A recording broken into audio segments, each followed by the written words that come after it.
Hai, mau tahu faktor yang mempengaruhi pertumbuhan penduduk? Kita ikuti video pembelajaran berikut ini.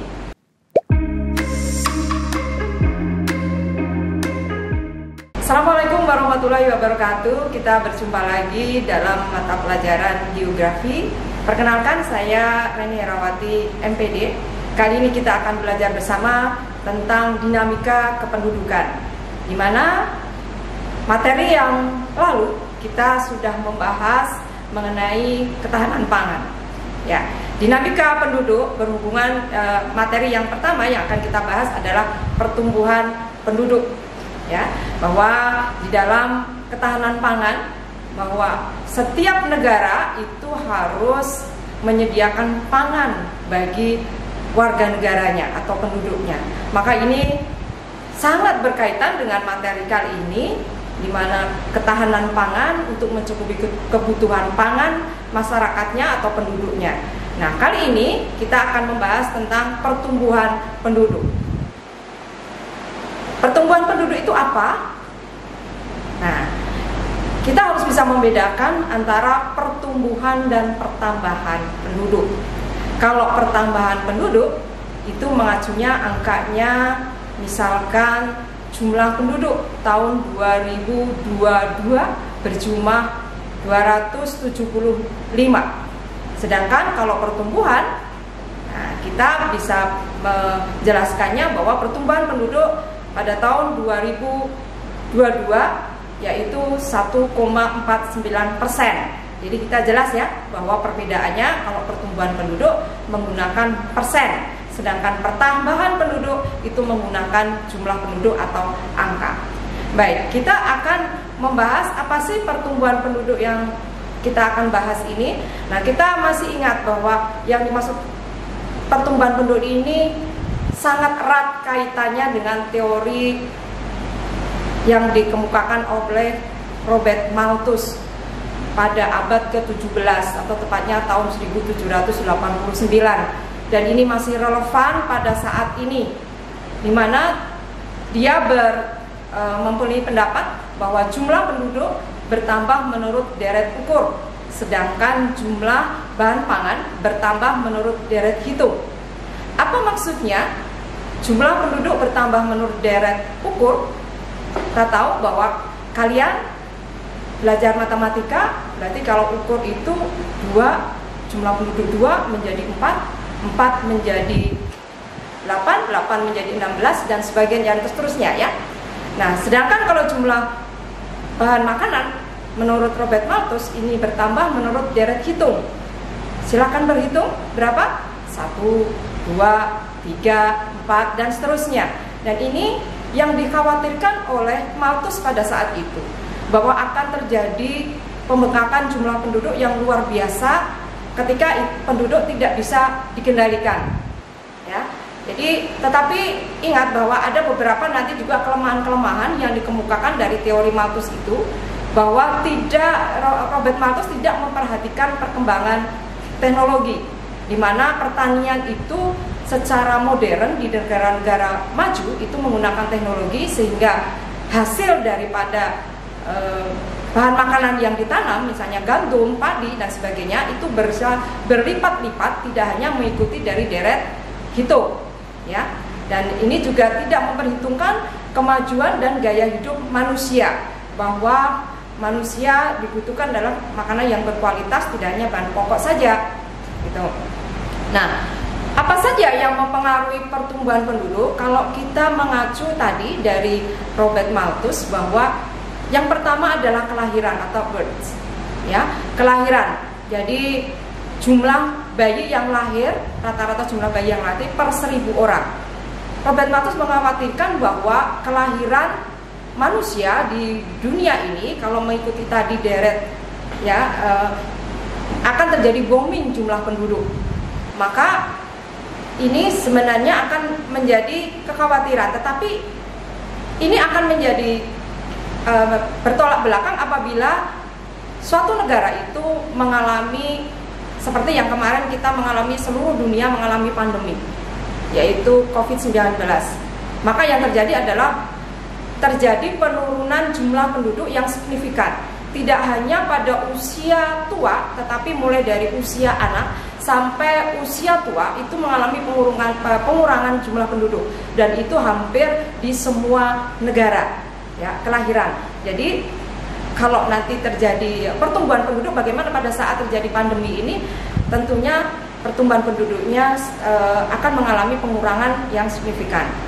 Kemudian kematian, faktor yang mempengaruhi kedua adalah kematian atau death. Yang tadi kita katakan bahwa kematian ini merupakan kelemahan di beberapa negara berkembang, di mana angka kematian di negara berkembang jauh lebih besar dibandingkan di negara maju. Kenapa? Nah, karena tingkat kesehatan masyarakat di negara maju sudah cukup bagus, ya, tingkat gizi masyarakat sudah cukup bagus, sehingga angka harapan hidupnya juga tinggi.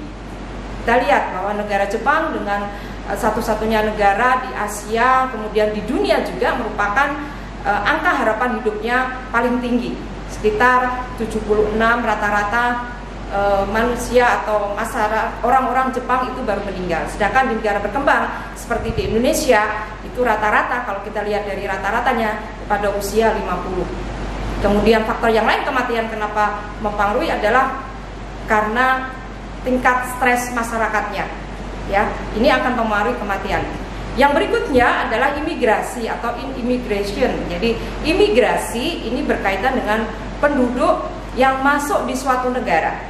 Misalkan dari Inggris masuk ke Indonesia dan menetap beberapa waktu di Indonesia, ya. Emigrasi, ya, atau out immigration. Jadi artinya orang Indonesia misalkan ke Arab Saudi bekerja di sana, ini dia keluar dari wilayah Indonesia. Jadi faktor yang mempengaruhi pertumbuhan penduduk adalah ada 4, ya, kelahiran, kematian, imigrasi atau emigrasi. Atau emigrasi itu disingkat dengan migrasi atau mengalami perpindahan dari suatu wilayah ke wilayah satu ke tempat wilayah yang lain, ya. Kemudian kita akan lanjutkan bahwa faktor yang mempengaruhi pertumbuhan penduduk itu ada yang kita sebut dengan pertumbuhan penduduk yang sifatnya alami, ya. Rumus sederhana yang digunakan untuk mempengaruhi pertumbuhan penduduk, ya.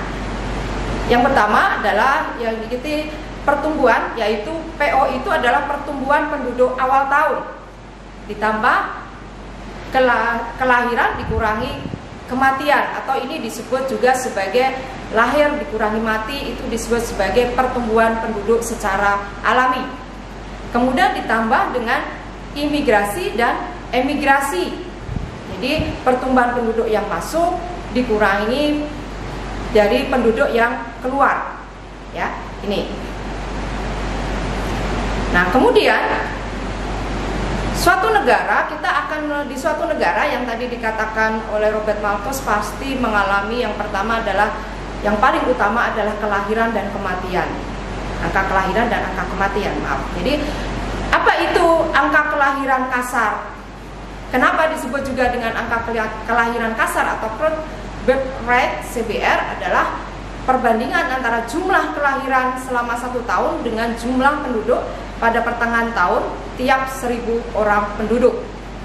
Karena kelahiran ini tanpa memperhitungkan mengenai umur, ya, umur seseorang. Kemudian tidak memperhitungkan mengenai, karena ini kan dipukul rata dari tiap 1000 orang penduduk. Dalam 1000 orang penduduk itu kan ada laki-laki perempuan. Jadi ini sifatnya kasar, ya.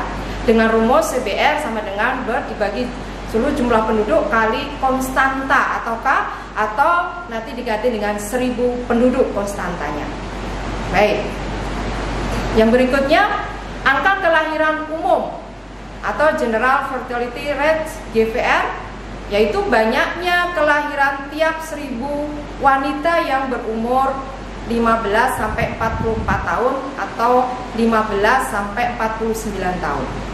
Kenapa diambil umur 15 sampai 44 tahun atau 15 sampai 49? Inilah umur wanita usia produktif wanita itu melahirkan. sehingga diambil pada umur 15 sampai 44, yaitu dengan rumus GVR sama dengan births ya, atau angka kelahiran dibagi jumlah perempuan yang melahirkan pada usia 15 sampai 44 tahun kali konstanta atau 1000 orang per penduduk ya. Tuh. Kemudian kalau angka kelahiran menurut kelompok umur, X specific fertility rate ya. Jadi banyaknya kelahiran tiap 1000 wanita pada kelompok umur tertentu. Jadi nanti tinggal yang ingin diinginkan dari data itu, diinginkan dari wanita yang melahirkan pada umur berapa. Jadi ini fleksibel ya, P-nya nanti ini lebih fleksibel, konstantanya tetap, jadi tinggal dirubah saja. Oke, yang berikutnya angka kematian kasar atau crude death rate. Jadi perbandingan antara jumlah penduduk yang meninggal, ya, tanda-tanda bahwa tidak ada kehidupan lagi dalam 1 tahun, dan jumlah penduduk pada pertengahan tahun ya, pada pertengahan tahun. Nah, ini juga per 1000 ya. CDR sama dengan death in jumlah penduduk kali konstanta ya. Ya, ini menghitung mengenai berapa perbandingan jumlah penduduk yang meninggal pada per 1000 orang penduduk ya. Kemudian apabila ingin mengetahui mengenai angka kematian menurut kelompok umur atau age specific death rate atau ASDR, maka jumlah kematian tiap 1000 penduduk pada kelompok umur tertentu. Jadi ini juga lebih fleksibel, PX-nya itu pada umur tertentu yang meninggal dikategorikan berapa. Ya, misalnya yang meninggal pada yang ingin ditanyakan itu, data itu menginginkan misalnya usia 50 tahun ke atas misalnya ya, jadi kali 1000 seperti itu ya. Yang berikutnya angka kematian bayi atau infant mortality rate atau IMR, yaitu perbandingan antara jumlah kematian bayi yang usianya kurang dari 1 tahun dan jumlah kelahiran hidup selama 1 tahun. Jadi ini adalah kematian bayi di mana bayi itu belum berumur 1 tahun ya, maka ini disebut dengan angka kelahiran bayi ya. Ini menjadi indikator suatu negara, apakah suatu negara itu mampu memakmurkan masyarakatnya itu dilihat dari angka kematian bayi, karena ini bisa mengindikasikan mengenai wanita yang melahirkan dari bayi tersebut bagaimana tingkat kesehatannya, dan ini akan mempengaruhi mengenai tingkat kesehatan dari suatu negara. Ini menjadi indikator, salah satu indikator mengenai bagaimana mengenai tingkat kesehatan suatu negara tersebut. Dengan rumus ya, death pada usia kurang dari 1 tahun dibagi mengenai jumlah kematian bayi yang kurang dari 1 tahun ya, kemudian jumlah kelahiran hidup selama 1 tahun kali konstanta atau 1000. Yang berikutnya adalah migrasi. Tadi ada 2, yaitu imigrasi yang masuk atau imigrasi, yaitu imigrasi tiap 1000 penduduk ya, di mana tujuannya ya pasti akan berbeda-beda selama 1 tahun, yaitu dengan rumus immigration dibagi penduduk kali konstanta dalam 1 tahun. Kemudian kalau imigrasinya juga sama, atau out migrasi atau emigrasi ya, itu angka yang keluar dihitung per 1000 penduduk selama 1 tahun ya, ini sama. Jadi kalau nanti kita tadi menghitung mengenai berapa jumlah dari pertumbuhan penduduk yang ada, maka kita tinggal mengambil selisih antara jumlah migrasi masuk dengan migrasi keluar tiap 1000 penduduk dalam 1 tahun ya. Nanti kita lihat dari konteks dari soal yang ada ya. Nah, Ibu akan menyimpulkan dari apa yang sudah kita bahas yang tadi, bahwa pertumbuhan penduduk ya, pertumbuhan penduduk ini di suatu negara ini akan menjadi suatu indikator nanti berapa jumlah kelahiran, berapa jumlah kematian, berapa migrasinya. Dan ini juga akan digunakan oleh pemerintah bagaimana nanti merencanakan ke depannya apabila jumlah penduduk ataupun pertumbuhan penduduk yang tinggi untuk menyiapkan sesuai dengan yang sudah kita pelajari. Pangan, berapa kebutuhan pangan yang akan dihasilkan. Kemudian permasalahan apa yang terjadi. Ya, kesehatan masyarakatnya bagaimana. Kenapa kelahiran bisa tinggi dan seterusnya.